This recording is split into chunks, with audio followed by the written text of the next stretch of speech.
بسم اللہ الرحمن الرحیم۔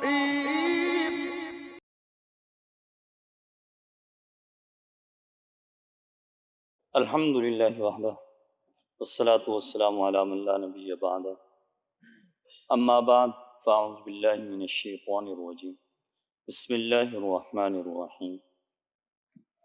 انما مثل الحیاة الدنیا کماء انزلناہ من السماء فاختلط به نبات الارض مما یأکل الناس والانعام حتی اذا اخذت الارض زخرفها وزینت وظن أهلها أنهم قادرون عليها أتاها أمرنا ليلا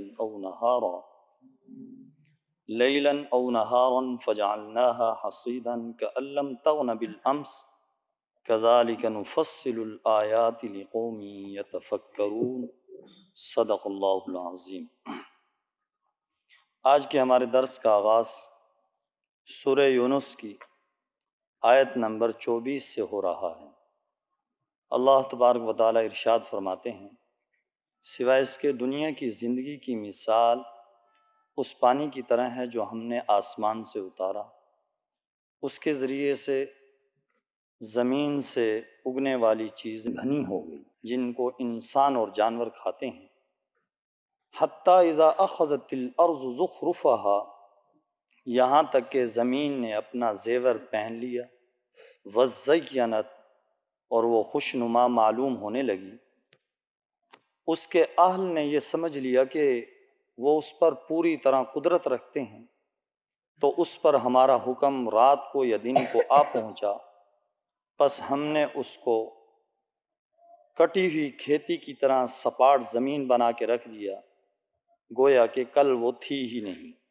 اسی طرح ہم آیات کو کھول کھول کر بیان کرتے ہیں ان لوگوں کے لیے جو غور و فکر سے کام لیتے ہیں۔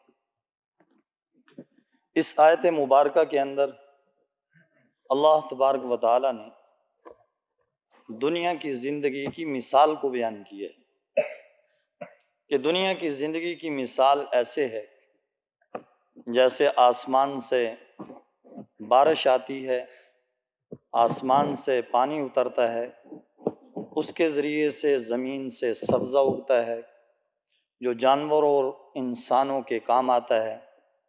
وہ سبزہ فرمایا اس کے اندر ہریالی آتی ہے، لہلہانے لگ جاتا ہے، بڑا خوشنما معلوم ہوتا ہے۔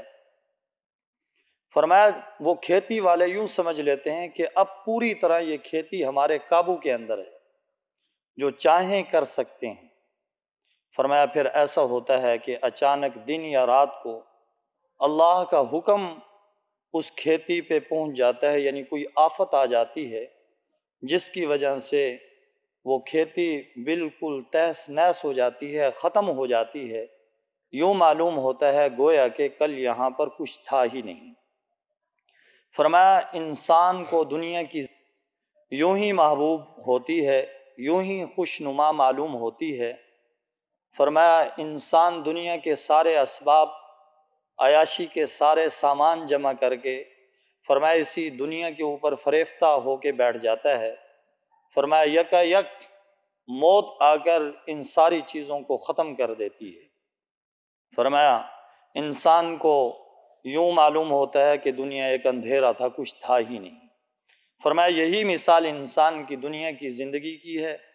فرمایا اس پہ انسان فریفتہ ہو جاتا ہے اور اسی پہ انسان مگن ہو جاتا ہے کہ سب کچھ یہی ہے۔ فرمایا جیسے ہی موت آتی ہے یوں معلوم ہوتا ہے کہ کچھ بھی تھا نہیں۔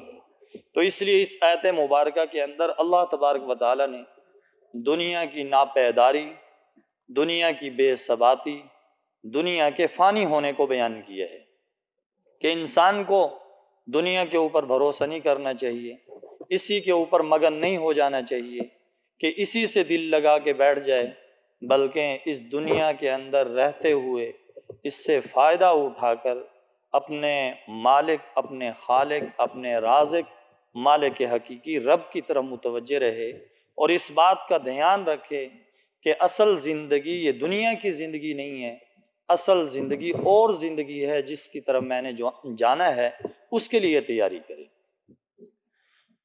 فرمایا واللہ یدعو الی دار السلام، اللہ دعوت دیتے ہیں سلامتی کے گھر کی طرف۔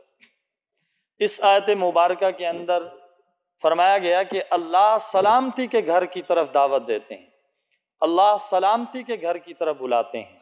سلامتی کے گھر سے مراد جنت ہے۔ فرمایا سب کو اس کی دعوت ہے، ہر عام و خاص سب کو اس کی دعوت ہے کہ وہ ایسے اعمال کرے کہ جس کے ذریعے سے جنت تک پہنچ جائے۔ لیکن فرمایا وَيَهْدِي مَن يَشَاءُ إِلَىٰ صِرَاطٍ مُسْتَقِيمٍ، اللہ جس کو چاہتا ہے سیدھے راستے کی رہنمائی کرتا ہے۔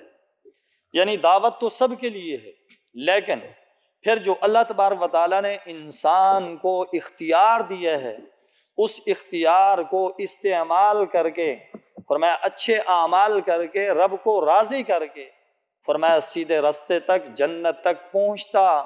فرمایا ہر کوئی نہیں، بلکہ جو اپنے اختیار کو استعمال کر کے اللہ کو راضی کرتا ہے، اللہ کی رضا والی زندگی اختیار کرتا ہے اور اللہ کو راضی کر کے دنیا سے جاتا ہے، فرمایا وہ آدمی جنت تک پہنچتا ہے۔ للذین احسنوا الحسنی وزیادہ، فرمایا ان لوگوں کے لیے جنہوں نے نیکیاں کی ہوتی ہیں ان کے لیے اچھائی ہے اور کچھ مزید ہے۔ اس آیت مبارکہ کے اندر جنتیوں کا انجام اللہ رب العزت بیان فرما رہے ہیں کہ جن لوگوں نے نیکی کی ہوگی، اللہ کو راضی کیا ہوگا، اللہ کی رضا والے اعمال کیے ہوں گے، ان کے لیے فرمایا آگے بھی نیکیاں ہیں، آگے بھی اچھائی ہے۔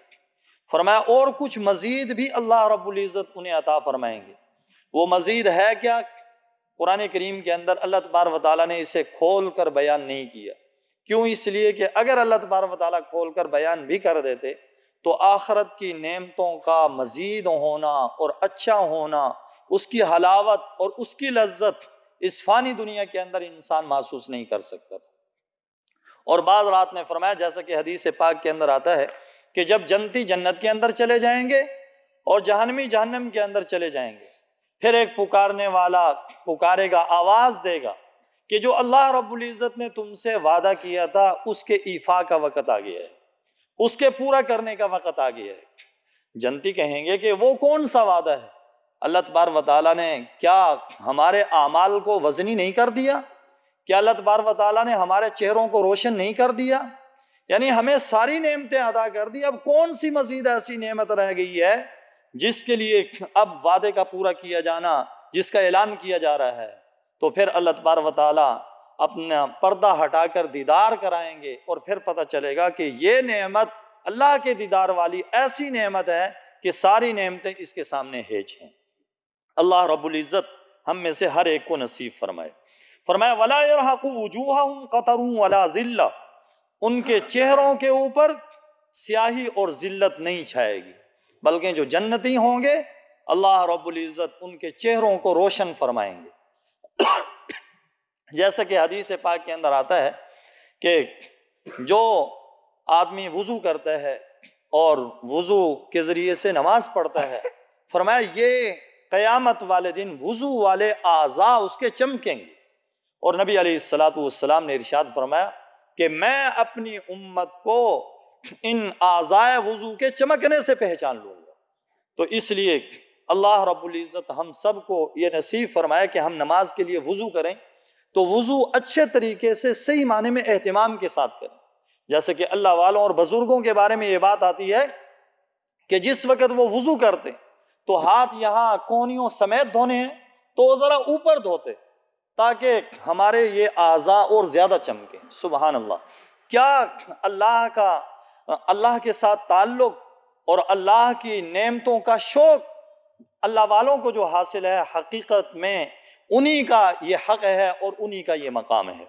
فرمایا اولئک اصحاب الجنہ، یہ جنت کے باسی لوگ ہیں، یہ جنت کے رہنے والے ہیں جن کے بارے میں ابھی بتلایا گیا، ہم فیہا خالدون، وہ اس جنت کے اندر ہمیشہ ہمیشہ کے لیے رہیں گے۔ یہ نہیں جیسے دنیا کے اندر کوئی نعمت ملے چند دن کے لیے وہ نعمت ہوتی ہے اور پھر ختم ہو جاتی ہے۔ فرمایا ایسا نہیں، جنت کی جتنی نعمتیں ہوں گی وہ ہمیشہ ہمیشہ کے لیے ہوں گی۔ فرمایا پھر وہ نعمتیں ختم نہیں ہوگی، جوانی ملے گی، ہمیشہ کی ملے گی، اور فرمایا جو چیز بھی ملے گی جنت کے اندر ہمیشہ ہمیشہ کے لیے ہوگی۔ والذین کسبوا السیئات جزاء السیئۃ بمثلہا، اور جن لوگوں نے برائی کمائی ہے فرمایا برائی کا بدلہ اس جیسی برائی ہوگی، اور ان کے چہروں پہ ذلت چھائی ہوئی ہوگی۔ پہلے جو جنتی ہیں ان کا انجام بیان کیا، اس آیت مبارکہ کے اندر جو جہنمی ہیں اور جو برے اعمال والے ہیں ان کی جزا بیان کی، ان کی سزا کو بیان کیا۔ فرمایا جو برائی کرنے والے ہیں، فرمایا جتنی برائی کی ہوگی، ایک برائی کی ہوگی تو عذاب ایک برائی کا ہوگا۔ جنت کے اندر نعمتیں، اگر کسی آدمی نے ایک نیکی کی ہوگی تو اللہ رب العزت ایک نیکی کا بدلہ 10 گنا عطا فرمائیں گے۔ لیکن فرمایا اگر کسی نے ایک برائی کی ہوگی، یہ نہیں کہ عذاب 10 برائیوں کا ہو، فرمایا نہیں، ایک برائی کی ہوگی تو عذاب ایک کا ہی ہوگا، سزا ایک ہی کی ملے گی۔ کیسا عدل و انصاف ہے، ایک نیکی کرو تو 10 گنا ثواب ملے، برائی ایک کرو تو ہونا یہ چاہیے تھا عذاب بھی 10 گنا ہو، لیکن فرمایا نہیں، ایک برائی کا عذاب ایک ہی ہوگا۔ اللہ تبارک و تعالی ہم سب کو برائیوں سے محفوظ فرمائے۔ فرمایا وَتَرْحَقُهُمْ ذِلَّةٌ، اور ان کے چہروں پہ ذلت چھائی ہوئی ہوگی، اسی سے چہرے سے ہی پتہ چل جائے گا کہ یہ واقعتاً برائی کر کے آئے ہیں، اللہ کو ناراض کر کے آئے ہیں۔ مَا لَهُم مِّنَ اللَّهِ مِنْ عَاصِمٍ، ان کو اللہ کے عذاب سے کوئی چھڑانے والا نہیں ہوگا۔ جس کو رب پکڑ لے، جو رب کی پکڑ میں آ جاتا ہے، جو رب کی سزا میں آ جاتا ہے، پھر اسے دنیا کی کوئی طاقت چھڑا نہیں سکتی۔ دنیا کے اندر تو انسان اگر پکڑا جائے، گرفتار ہو جائے کسی مصیبت میں، کسی بلا میں، تو دنیا کے اندر پیسے کے ذریعے سے، سفارش کے ذریعے سے، دوسرے طریقوں سے انسان اپنے آپ کو چھڑوا لیتا ہے۔ لیکن فرمایا وہ تو رب کی عدالت ہوگی، وہ تو انصاف کی عدالت ہوگی، وہ تو قیامت کا دن ہوگا، انصاف کا دن ہوگا۔ فرمایا اس دن یہ پیسہ نہیں چلے گا، اس دن سفارش نہیں چلے گی، اللہ کے آگے اس کی اجازت کے بغیر کوئی سفارش بھی نہیں کر سکے۔ فرمایا کأنما اغشیت وجوہہم قطعا من اللیل مظلما، فرمایا ان کے چہروں پر ایسے تاریکی چھائی ہوگی جیسے کہ تاریک رات کے ٹکڑے ہیں۔ فرمایا انتہائی تاریکی، انتہائی ذلت، انتہائی سیاہی ان کے چہروں پہ چھائی ہوئی ہوگی۔ اولئک اصحاب النار، یہ جہنم کے باسی لوگ ہیں، یہ جن کے بارے میں ابھی بتلایا گیا، جن کا عذاب ابھی سنایا گیا، جن کی سزا بھی بتلائی گئی، یہ جہنم کے باسی ہیں، یہ جہنم کے رہنے والے ہیں۔ ہم فیہا خالدون، یہ ہمیشہ ہمیشہ کے لیے جہنم کے اندر رہیں گے۔ جو جنت میں جائے گا وہ بھی ہمیشہ ہمیشہ کے لیے، جو جہنم میں جائے گا وہ بھی ہمیشہ ہمیشہ کے لیے۔ نعمتیں ملیں گی ہمیشہ کی، سزا ملے گی ہمیشہ کی۔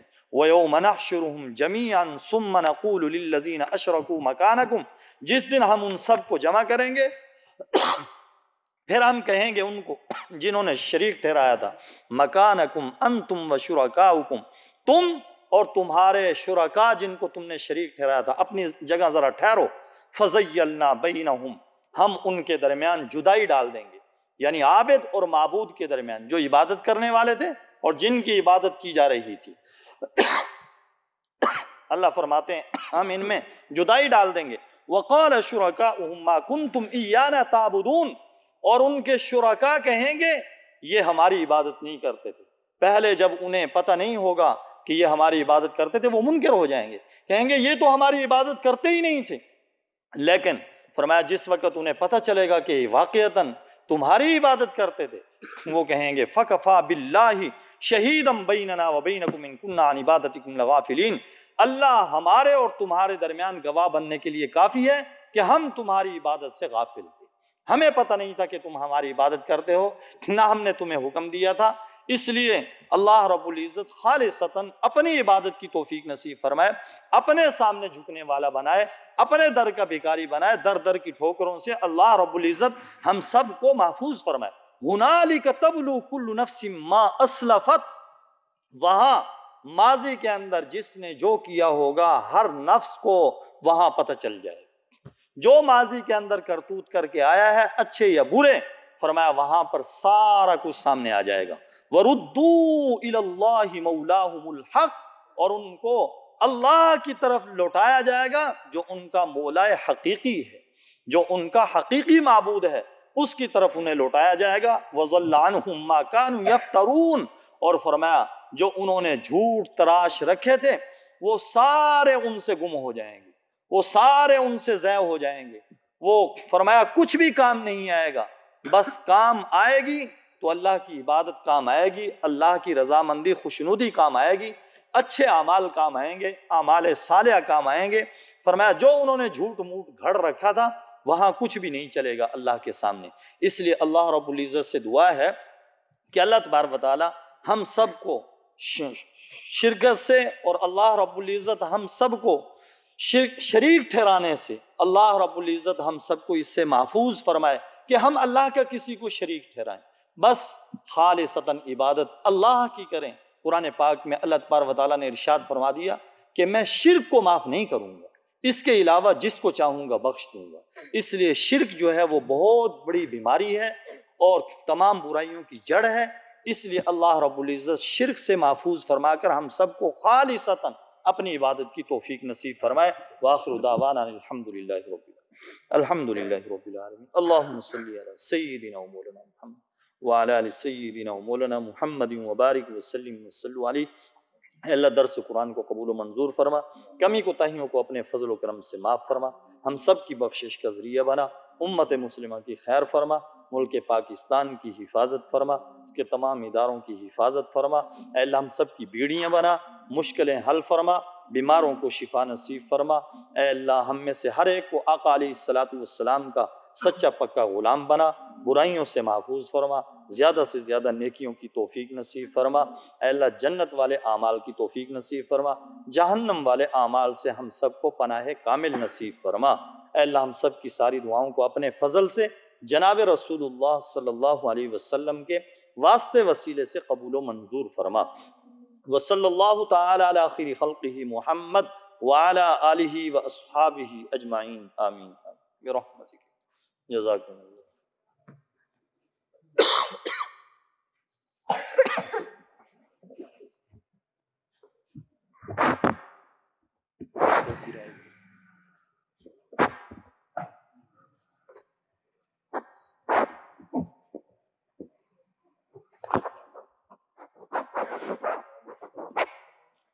Kilometer 15